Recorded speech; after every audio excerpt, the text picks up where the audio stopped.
Suppose I lose it. What am I going to do if they won't let me drive no more? God, I can't believe it. Why didn't I just think, concentrate? I should never have braked so suddenly. God knows why the bloody thing skidded like that. Right into a wall. Bloody right off. They'll never let me drive now. Not after they've looked into it all. God, what am I going to tell them? How am I going to explain it? Driven thousands of miles as well. Here goes, I suppose.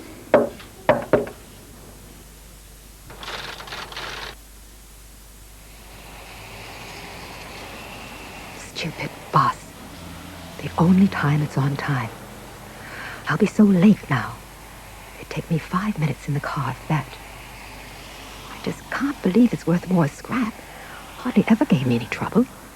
Till I raced it round a bend and off the road, of course. If only I'd just kept my eyes open. I should have seen the signs. Seen the hedge cuttings everywhere. Maybe even heard the stupid tractor. I'll never afford another one.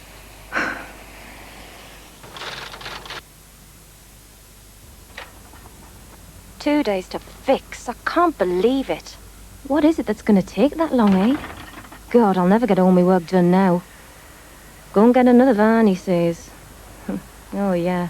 I'll never hear the end of it. If only I'd known which turning to take. I'd just gone for one instead of dithering around in the middle of the roundabout waiting for some bloke to run into us. No overtime now, I suppose. Typical. Holidays coming up and all.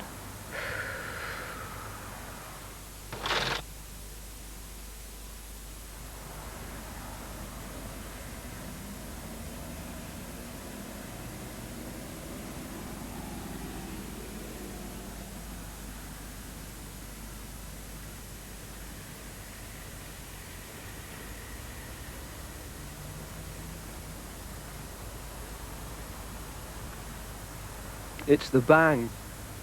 I can't get it out of my head. I won't ever forget the noise. I should have known. School signs were there plain enough. I should have guessed kids be running out. Why did I keep going so fast? I'll never drive again. A car's a weapon that goes out of control. I can't forget the noise.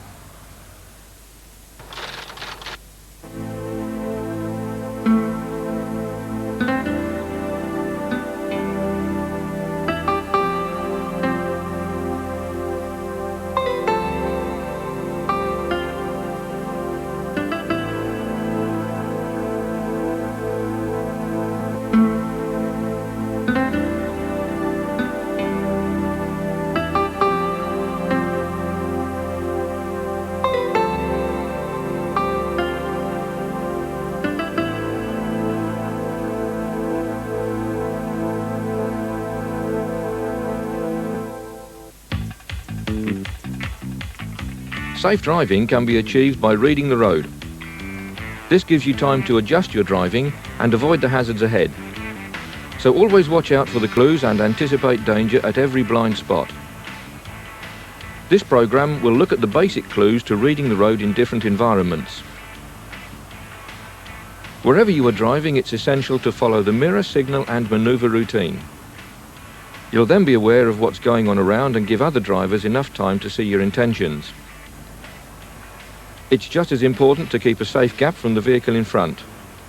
This gives you a good braking distance and space to react to a hazard which might occur ahead. A 2-second gap is about right when road conditions are good. So as the vehicle ahead passes a marker, such as a bridge, you can judge the distance by counting 2 seconds before you also pass it. Use the phrase, "Only a fool breaks the safety gap rule," which takes 2 seconds to say. If another vehicle overtakes you to fill the space, don't feel pressurized, but keep the safe distance by gradually allowing the gap to open up.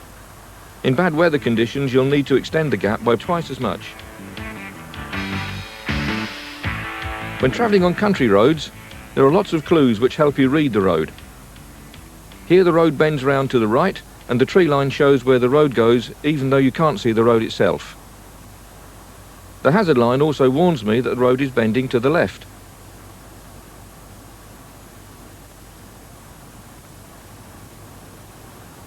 The sign says that there is a double bend going first to the left, but I can't see round the corner, so I'm watching the grass verges. And where they start to go apart, like there, I can tell the road's opening up a bit. I can't see round this corner, so I've got to be prepared for anything which would cause me to stop. Power posts are another way of reading the road, and here they show me that it's bending round to the left. But be careful, as sometimes the posts go across the fields. The road surface may be a bit uneven or worn and rough at the edges. At certain times of the year there'll be leaves about, or the road will be wet, causing slipperiness. A lot of water lying around will hide how deep a hole is, so watch out, as a deep pothole could cause a lot of damage to a tyre. If the left side tyres get onto the loose gravel here while I'm braking, the vehicle could easily skid. Positioning your vehicle is very important. When travelling towards left-hand bends, you should consider that there may be pedestrians ahead or other drivers cutting across the bend, so you must be able to stop if necessary. When travelling towards right-hand bends, position the vehicle so that you can see as far ahead as possible and oncoming drivers can see you. Always choose your speed and gear carefully. If you're approaching a bend, adjust the speed when the vehicle is travelling straight. Keeping both hands on the steering wheel, apply the brake to reduce the speed and then select the gear which suits the speed. When going down steep hills, selection of a low gear at an early stage to aid braking means that you will get assistance from the engine. So use the brake on the straight sections and ease off at the bends where a skid is most likely to develop. Motorways and dual carriageways have a lot in common. Here we're coming up a slip road to join a dual carriageway.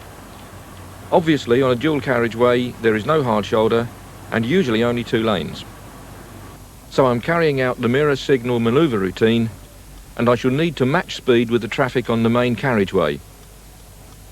Overtaking on both motorways and dual carriageways needs the mirror signal and manoeuvre routine. I've got a slower moving vehicle ahead which I will want to overtake shortly.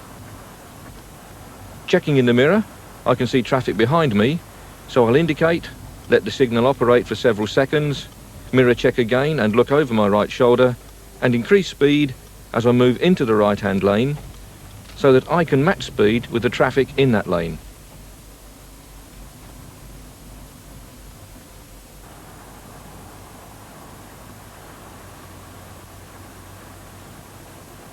I kept well clear of the vehicle being overtaken, and can now move back into the left-hand lane.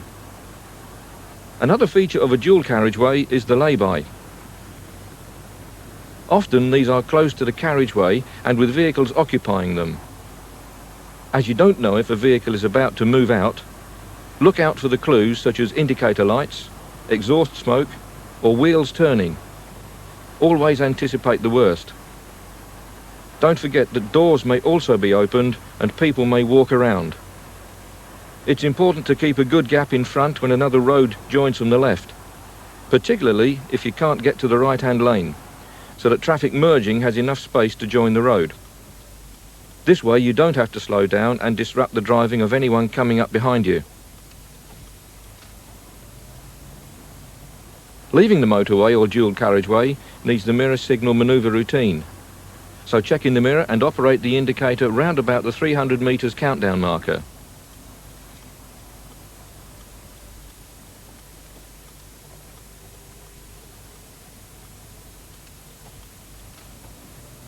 Where possible, keep to the speed of the dual carriageway and reduce speed when you're onto the slip road.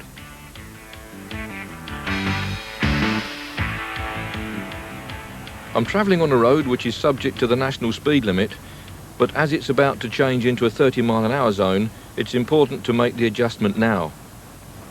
Checking in the mirror, there's nothing behind me, so I can let the speed decrease and enter the speed limit at 30 miles an hour. I'm now coming into a town centre, which will reveal a number of hazards in quick succession. There will be pedestrians about, and you can't always rely on them to use the proper crossings, so look out for jaywalkers. You can use reflections in shop windows to see if there are any vehicles slightly out of view where the road bends away. Up ahead, there's a line of stationary vehicles. Look out for exhaust smoke or turning wheels, which could mean that the vehicle is about to pull out. As a small child crossing between vehicles would be hidden, look underneath the vehicles for feet. And an adult moving out may be pushing a pram in front, which you may not be able to see. There's a bus at the stop ahead, so I'll hold back to allow the driver to pull out. One of the things to look for when you're behind a bus is passengers standing up. This probably means that the bus is about to stop, so you can prepare for more pedestrians and also to pass the bus when it's safe.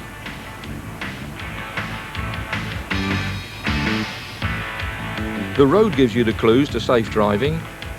Traffic signs will make you aware of permanent hazards ahead, but it's only by reading all of the clues that you have a chance of avoiding accidents.